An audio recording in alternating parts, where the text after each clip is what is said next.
ADRE Assam direct recruitment examination শিক্ষকৰ নিযুক্তি আৰু বৰ্তমান অসমৰ প্ৰত্যেকখন জিলাতে চলি থকা আৰক্ষীৰ নিযুক্তিৰ প্ৰক্ৰিয়া আদিয়ে অসমৰ যুৱক যুৱতীৰ মাজত এটা ভাবিব নোৱাৰা আত্মবিশ্বাস আনি দিছে। আজি অসমত 11 লাখ যুৱক যুৱতীয়ে একেলগে পৰীক্ষা দিয়ে আৰু প্ৰত্যেকজন যুৱক যুৱতীয়ে এটা কথা অন্তত মনত দৃঢ়ভাৱে প্ৰতিপন্ন কৰি লৈছে যে নিযুক্তি স্বচ্ছ হ'ব আৰু এই নিযুক্তিত কোনেও এটকা নোখোৱাকৈ নিযুক্তি হ'ব। তেনেকুৱা আজি আত্মবিশ্বাস অসমৰ যুৱক যুৱতীৰ মাজত গঢ়ি উঠিছে। আজিৰ পৰা যদি 10 বছৰ আগলৈ অসমত দীৰ্ঘকালীন যেতিয়া কংগ্ৰেছৰ শাসন চলিছিল কোনো ল'ৰাৰ মনত ছোৱালীৰ মনত এই কথা বিশ্বাস নাছিল যে আমি চৰকাৰী চাকৰিত টকা নিদিয়াকৈ চৰকাৰী চাকৰি পাম। কোনেও বিশ্বাস কৰিব পৰা নাছিল আৰু চাওঁতে চাওঁতে সৰু এটা চাকৰিৰ বাবে টকা দিয়া ঘোষ দিয়াৰ পৰিমাণ 1 কোটি টকালৈকে বৃদ্ধি পাইছিল। কংগ্ৰেছৰ দিনত APSCত এনেকুৱা ব্যক্তিক অধ্যক্ষ কৰি দিয়া হৈছিল যে যাৰ জীৱনত এটাই মাত্ৰ ব্ৰত আছিল যে নিবনুৱা ল'ৰা ছোৱালীৰ পৰা কেনেকৈ টকা লুণ্ঠন কৰিব পাৰি, কেনেকৈ ধন লুণ্ঠন কৰিব পাৰি। আৰু এনেকুৱা এটা পৰিৱেশ আছিল যে অংগনবাদীৰ কৰ্মী আশা কৰ্মী নিযুক্তি দিবৰ বাবেও ধনৰ লেনদেন হৈছিল। আজি আমি সেইখন অসম এটা যুগৰ পৰা আন এটা যুগলৈ পৰিৱৰ্তনৰ বাবে কাম কৰিছো। কংগ্ৰেছৰ দিনত থকা পংকিলতাক আঁতৰাই আজি আমি স্বচ্ছতাৰ এটা নতুন দিগন্তলৈ গতি কৰিছো। কোনোবাই সুধিছে যে আমাক প্ৰশ্ন কাকতখন ঘৰত আনিব দিব লাগে, আমি কৈছো ঘৰলৈকে লৈ যাওক। কোনোবাই কৈছে যে আমাক OMR চিটখন চাব দিব লাগে, আমি কৈছো সেইখনো লৈ যাওক। কতো কোনোবাই কৈছে যে প্ৰশ্নৰ উত্তৰ কেইটা আপোনালোকে এনসাৰ কিটো ঠিক কৰি বনাইছে নে নাই তাকো আমি চাব খুজিছো, আমি কৈছো সেইটোও চাই লওক। স্বচ্ছতাৰ এটা নতুন দিগন্তলৈ আমি গতি কৰিছো। আজি অসমৰ যুৱক যুৱতীৰ মাজত এটা ভাবিব নোৱাৰা আত্মবিশ্বাস আহি পৰিছে। ঋণাত্মক পৰিৱেশবিলাক সলনি হৈছে আৰু লাহে লাহে এটা আন্দোলন বিবৰ্জিত পৰিৱেশত আমাৰ ৰাজ্যখনলৈ স্থায়ী শান্তি আৰু বিকাশৰ ধাৰা উভতি আহিছে।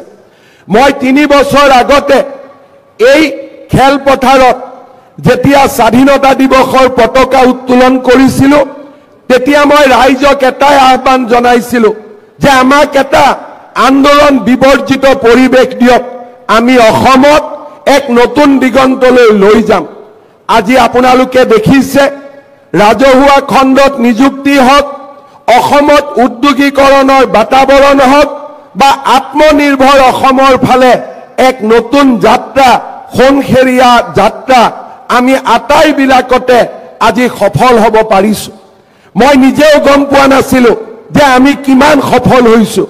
যোৱা পৰহি দিনাখন অসমৰ জাগিৰোডত সেমি কণ্ডাক্টৰ ইণ্ডাষ্ট্ৰি আমি আনিছিলো।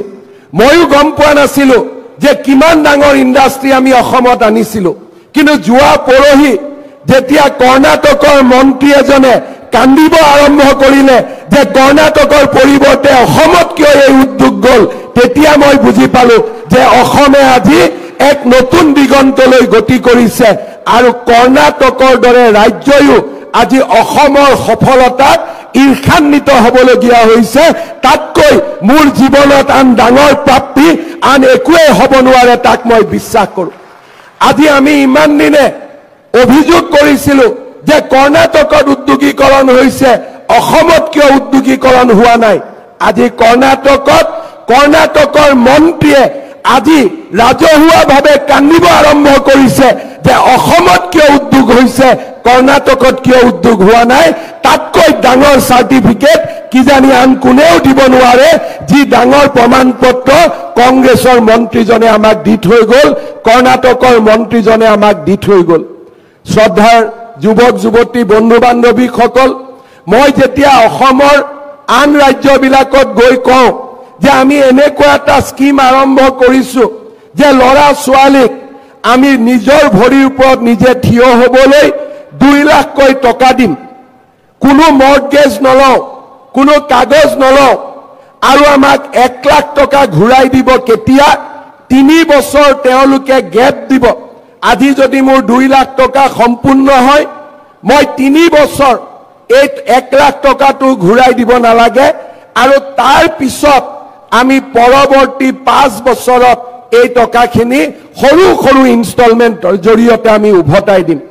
1 লাখ টকা আমি উভতাই দিব নালাগে, আৰু বাকি 1 লাখ টকা আমি কেতিয়া উভতাই দিয়া সম্পূৰ্ণ কৰিম 8 বছৰ পিছত। মই যেতিয়া যেনেকে এনেকুৱা ধৰণৰ আঁচনিৰ কথা কওঁ তেতিয়া মানুহে আন চৰকাৰসমূহ আচৰিত হয়, ৰাইজ আচৰিত হয়।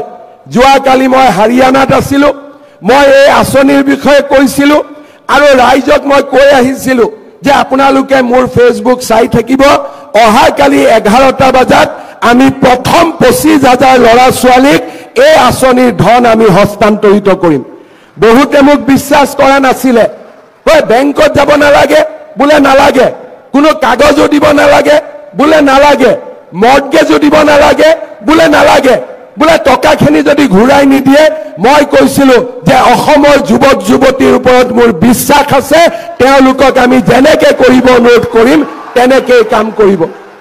আজি হাৰিয়ানাত বহুত লোকে এই ফাংচন লাইভ চাই আছে, মোক কৈছিলে যে আপুনি সঁচা কৈছে নে কি কৈছে, কালি আমি চাম। মই বোলো আপোনালোকে চাই থাকিব। অৰ্থাৎ আজি অসমক লৈ ভাৰতৰ চুকে কোণে আমি আজি গৌৰৱ কৰিব পাৰো যে আমি এখন নতুন অসমৰ ফালে আজি আমি ধাৱমান হৈছোঁ। শ্ৰদ্ধাৰ যুৱক যুৱতী বন্ধু বান্ধৱীসকল, আপোনালোক সকলোৱে জানে এই আঁচনিখনৰ বিষয়ে মই আপোনালোকক বহুত দীঘলীয়াকৈ ক'ব নালাগে, মাত্ৰ 3টা কথা মই ক'ব খুজিছোঁ। এই আঁচনিখনৰ প্ৰথম ধন ৭৫,000 টকা আজি আমি আপোনালোকক একোখনকৈ বেংক ড্ৰাফ্ট প্ৰদান কৰিম। আপোনালোকে এই বেংক ড্ৰাফ্টখন লৈ গৈ নিজৰ বেংক একাউণ্টত জমা দিলে আপোনালোকৰ বেংক একাউণ্টত ৭৫,000 টকা জমা হ'ব। দ্বিতীয়তে, এই মাহৰ ভিতৰতে আপোনালোকক আমি 3 দিনকৈ আমাৰ জিলাসমূহত প্ৰশিক্ষণ কৰোৱাম। ইতিমধ্যে কিছু যুৱকৰ প্ৰশিক্ষণ সম্পূৰ্ণ হৈছে আৰু কিছু যুৱকৰ প্ৰশিক্ষণ বাকী আছে। মই আপোনালোকক প্ৰতিশ্ৰুতি দিছোঁ যে আপোনালোকৰ বেংক একাউণ্টত অহা 10 নৱেম্বৰত আমি আৰু 25,000 টকা সোমোৱাই দিম। অৰ্থাৎ আজি আমি 30 অক্টোবৰত কথা কৈ আছোঁ আৰু 10 নৱেম্বৰত ৰাতিপুৱা 12 বজাৰ আগতে আপোনালোকৰ বেংকৰ একাউণ্টত 25,000 টকাকৈ আৰু জমা হ'ব। সত্ৰ 2টা 3 দিনীয়া প্ৰশিক্ষণটো সকলোৱে কৰিব লাগিব। আৰু আপোনালোকক আজি সময়ৰ অসুবিধাৰ বাবে আমি কোনো আণ্ডাৰটেকিং এখন সৰু চহী কৰাব খুজিছোঁ, কিন্তু আপোনালোকক আমাৰ জিলাৰ পৰা একোখনকৈ চুক্তিপত্ৰ দিয়া হ'ব। তাত একো লিখা নাই যে 1 লাখ টকা ঘূৰাই দিব নালাগে আৰু 1 লাখ টকা 3 বছৰ গেপ দি 5 বছৰত ঘূৰাই দিব লাগে, এই কথাখিনিয়ে লিখা এখন কাগজ পাব। এই 2টা কাম আপোনালোকে 10 নৱেম্বৰৰ ভিতৰত সম্পূৰ্ণ কৰিব আৰু একজেক্টলি 10 তাৰিখে আপোনালোকৰ বেংক একাউণ্টত অতিৰিক্ত 25,000 টকা আমি সোমাই দিম। ইয়াৰ পিছত এই আঁচনিখন কেনেকৈ আগবাঢ়ি যাব, আমি আপোনালোকৰ লগত একোজন যুৱকক আমি নিযুক্তি কৰিছোঁ। তেওঁক কোৱা হ'ব CMAAA ফেলো। অৰ্থাৎ তেওঁলোকে আপোনালোকৰ লগত মাজে মাজে কথা পাতিব, আপোনালোকৰ ব্যৱসায় বাণিজ্য তেওঁলোকে চাব, যোনে যি কাম কৰিছে। আৰু 1 বছৰ পিছত যিসকল ল'ৰা ছোৱালীৰ কাম কাজক লৈ আমি সন্তুষ্ট হ'ম, তেওঁলোকক আমি লগে লগে পৰৱৰ্তী ধন আমি মুকলি কৰি দিম। এই হৈছে আঁচনিখনৰ সবিশেষ। ইয়াত আৰু বহুত বেছি কমপ্লিকেশ্যন একো নাই। আৰু যিজন ল'ৰা বা ছোৱালীয়ে আপোনালোকক মাজে মাজে দেখা সাক্ষাৎ কৰিব, চোৱা চিতা কৰিব, তেওঁলোকে ডাইৰেক্টলি আহি মোক বা বিমল বৰাক প্ৰতিবেদন দিব আৰু তাৰ ওপৰত ভিত্তি কৰি আমি পৰৱৰ্তী ধন আমি মুকলি কৰাৰ ব্যৱস্থা কৰিম। আজি 25,000 ল'ৰা ছোৱালীক আমি মাতিছো, আন বহুত ল'ৰা ছোৱালীয়ে অপেক্ষা কৰিছে যে আৰু বাকী 75,000 ল'ৰা ছোৱালীয়ে কেতিয়া এই আঁচনি পাব। এই অহা মাহৰ 5 অক্টোবৰ তাৰিখে আমি আবেদনৰ পোৰ্টেল মুকলি কৰি দিম, যাতে আৰু 75,000 হিতাধিকাৰীক আমি অতি সোনকালে এই ধন আমি মুকলি কৰি দিব পাৰোঁ। শ্ৰদ্ধাৰ যুৱক যুৱতী বন্ধু বান্ধৱীসকল, আমাৰ লক্ষ্য 2 লাখ ল'ৰা ছোৱালীক আমি সৃষ্টি কৰা। মোৰ প্ৰচেষ্টা হ'ব যে এই প্ৰক্ৰিয়া যদি সফল হয়, পৰৱৰ্তী দিনত আৰু 1 লাখ যুৱক যুৱতীৰ বাবে এই আঁচনি আমি মুকলি কৰি দিব খুজিছোঁ। অৰ্থাৎ সৰ্বমুঠ 2 লাখ ল'ৰা ছোৱালীক আমি এই আঁচনিৰ জৰিয়তে আমি আত্মনিৰ্ভৰ অসমৰ ফালে লৈ যোৱাৰ বাবে আমি চেষ্টা কৰিম।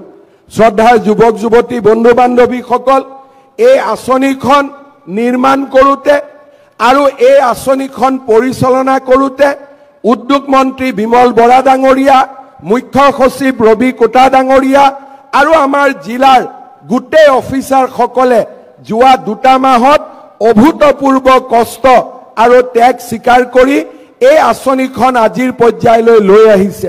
মই বিশ্বাস কৰোঁ যে অসম চৰকাৰৰ বিষয়া কৰ্মচাৰীসকলে আজি এক নতুন কৰ্ম সংস্কৃতিৰ ফালে গতি কৰিছে আৰু এনেকুৱা ধৰণৰ সফলতাই আমাক বিশ্বাস প্ৰদান কৰে যে আমি নিশ্চিতভাৱে এখন নতুন অসমৰ বাবে গতি কৰিছোঁ। মই যুৱক যুৱতীসকলক আৰু এটা কথা ক'ব বিচাৰিছোঁ।